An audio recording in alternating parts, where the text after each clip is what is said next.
કાલે જે સૂર્યપ્રકાશ નામના ઠગે બ્રહ્મ સમાજ વિશે ન બોલવાના શબ્દો બોલ્યા છે, તેનાથી સમગ્ર બ્રહ્મ સમાજના અને બ્રહ્મ સમાજને લાગણીને ઠેસ પહોંચી છે. ત્યારે હું માનું છું કે સ્વામિનારાયણ સંપ્રદાયમાં આવા સાધુ હોય જ નહીં.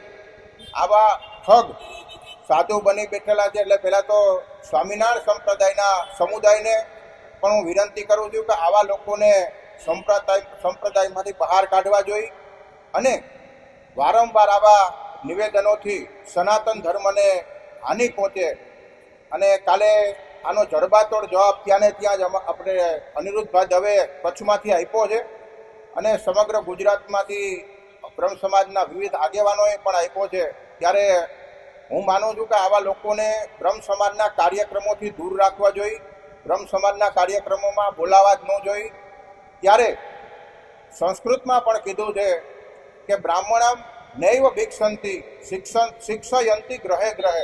બ્રાહ્મણો ક્યારેય ભીખ માંગતા નથી, પરંતુ આવનારી પેઢીને, આવનારા યુવાનોમાં, સંતાનોમાં સારા સંસ્કારોનું સિંચન થાય એટલે બ્રાહ્મણોને બોલાવી અને સ્વસ્તિ પુણ્ય વાચનના માધ્યમથી પોતાના સંસ્કારો, સંતાનો સારા બને માટે સંસ્કારોનું સિંચન કરવામાં આવતું હોય છે.